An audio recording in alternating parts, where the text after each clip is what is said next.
Hey everybody, Anthony 4x4 Diesel. Been cruising for exactly 1 hour.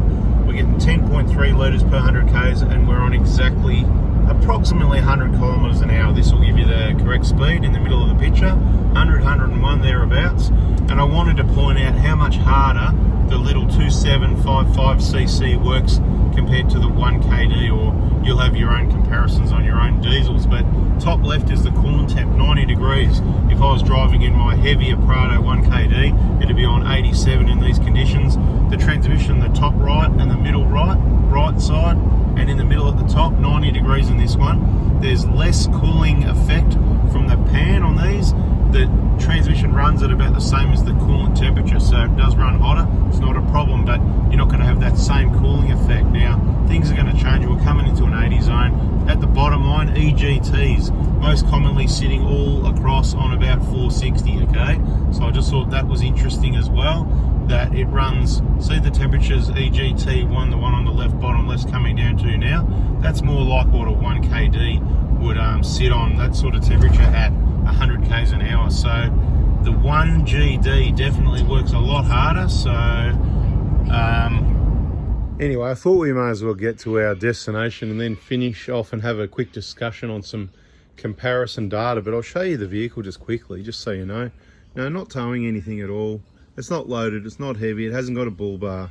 All right, so it's fairly standard other than a flat roof rack with a solar panel. So it's really doing it easy. At the time, the temperature was 25 degrees, flat road, no hills, 1 hour driving on the highway. And basically that's what, so let's just have a bit of a comparison, because, you know, I've got a few Prados and I've driven the 120 around a lot, done a lot of the same things and monitored the temperatures on scan gauges and that for about a decade now. And driving in those conditions in the 120 Prado or a 150 Prado, you're going to see temperatures of about 87, maybe 88 on the slight ups, you know, 87 to 88. Transition temperature without a cooler, with your torque converter locked, you're going to see temperatures of about mid 70s, okay? To be fair, it could be, you know, 69, 70, 72, 73. I mean, after an hour, you've got to be driving a fair while, because it'll warm up by going through the radiator, but it'll cool down by coming to the radiator, depending what the temperature is. Then it'll cool down from the pan, but not these engines. That's what I'm saying. So this one, give it running long enough, even without the torque converter running, it'll come up to the coolant temperature, you know, 87, 88, 90. It might even run a few degrees above at times, so above or below, whatever the case may be, it doesn't really matter. The other thing, the EGTs, you've got a smaller engine, so the faster you go, the more it's working, right, compared to any other engine, including the 1kd, right? So the smaller the engine is and the faster you go, the hotter it's got to get. So it runs basically the same coolant temperature. It's meant to run the same temperature thermostat and all that. They run the same 83 degrees at idle, right? But it runs hotter at running temperatures, and the operating range is 75 to 90 degrees for the cooling system. So you're seeing it running at its maximum, which is okay, maximum normal operating range, when it's only 25 degrees and you're only doing 100 kilometers an hour with a pretty close to standard vehicle. So you add the bull bar, you add the boat or the caravan, okay, add a bit more speed, and you got a recipe for some serious heat there. The EGTs, I watched them for a long time. The average was about 460. Of course, if you come to hills, they're going to creep up pretty quickly. Big hills and towing is going to creep up even more. You're going to see much higher EGTs. Now, the pistons in the 1GD is a completely different design to the 1kds, so you're probably not going to see the piston cracking, but you're seeing other engine problems, because once again, something's always got to give. And if you make the piston better, so in the 1kd, all the materials, the wear and tear was just absolutely awesome. Something had to give. And at the worst case scenario, wrong combustion, lots of heavy loaded towing, combinations, all this sort of thing, especially chips and tunes, all that sort of thing. As we know, that's one of the massive major contributors. You know, what let go was the cracked piston in a small diesel engine, like a lot of other small diesel engines. Now, with a 1GD, probably what you're going to see, if you make the piston bulletproof, which maybe they have, maybe they haven't, it's only been, you know, 7 or 8 years now, 200,000 or 300,000 Ks maybe. There's going to be a few people that have seen it with heaps more Ks than that. Maybe they're lucky, maybe they're not, because there's still thousands and thousands of 1kds that have done over 500,000 Ks, and some of them over 1 million kilometers, and they don't have cracked pistons. So you can't have a short period of time and a few examples and go everything's okay. But we have seen things like camshafts wearing off the hardening on the 1GDs, you know, the timing chain problems everybody knows about, which still continue now as far as I know. In the recent couple of years, there's people talking about having timing chain problems, you know. Of course, like a duck. Of course, yeah, whatever, right? So just talking now. So coolant temp, transmission temp, EGTs are up. The EGTs on a 1KD cruising like that, you're probably going to see about 350. Who's got an EGT gauge on their 1KD that's got a fairly standard vehicle that has travelled at 100 k's an hour, flat road, in 25-degree temps? Put up in the comments, wouldn't you agree that it's going to be probably, it could be as low as 300 degrees depending on your setup, but maybe 350, wouldn't be 400, I'll say 400 max.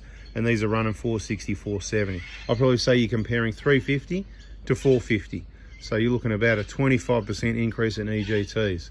There was a bit of other information there, but anyway, that was just a quick video because there I am driving along, enjoying my day off to head to this destination. Look at that picturesque bloody spot. Look at that picture right there. Look at that, eh? Anyway, and I'm seeing this gauge and I'm going, wow, that's, you know, that's an interesting fact. It's a fact. It's not a opinion about anything. It's a fact of what's going on with these vehicles. Put a smaller engine, it has to work harder to get the same result. So of course, and that's why it uses more fuel. The faster you go, it will use more fuel than the 1KD, even though it's more efficient. Under the slower low load conditions, 60 to 80 k's, the 1GD will be better. So if you're not a four-wheel drive, well, you don't need one anyway, because you shouldn't have a diesel engine if you just, you know, going to the shops, going to school, going to your friends, going touring around, staying in, you know, cabin accommodation. You don't really need a four-wheel drive unless you're getting out in the bush, hitting the tracks, you know, where you need four-wheel drives up those big hills and that sort of thing, where that's where the diesel comes in, right? But you know, whatever, like I said, just talking here. What's going on, mate? The bird life around here is unbelievable. Anyway, you're not here to see birds, so let's wrap this one up. So pluck a duck like a sitting duck, like water off a duck's back. Anyway, hit the like button if, wow, that's interesting. Yeah, I didn't really think about that. Here we go, Swan Hill, Victoria, people. So at the end of Caravan Park, right, big four on the river, you know, river, see this river, right? Here we go, you're gonna see a steam powered, this is low emissions, well, this is carbon emissions. Interesting factor, I'm gonna talk for another 2 minutes, some really interesting stuff.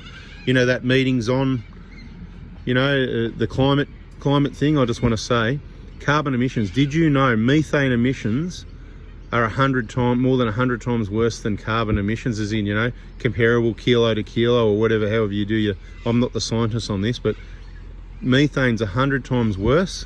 So you're probably going to lose your meat before you lose your diesel engine, okay? Something to think about. Well, that would make sense, but you might lose your diesel engine and your petrol engine and the whole lot before you lose your meat. But, you know, common sense would say that, look, we know that the and the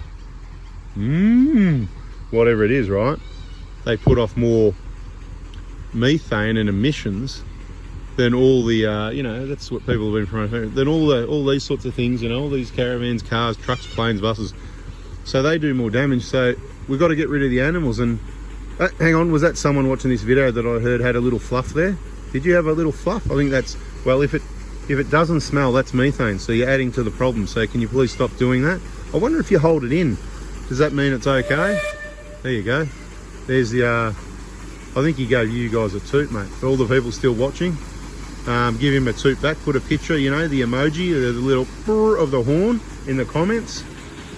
And that's a bada bing, bada boom. And we'll talk about steam engines and paddle steamers another day. Hit the like button, subscribe, turn the bell, and we'll catch you on there. I'm a pretty empty boat. I reckon it's got room for you guys on it too, yeah? Look at that.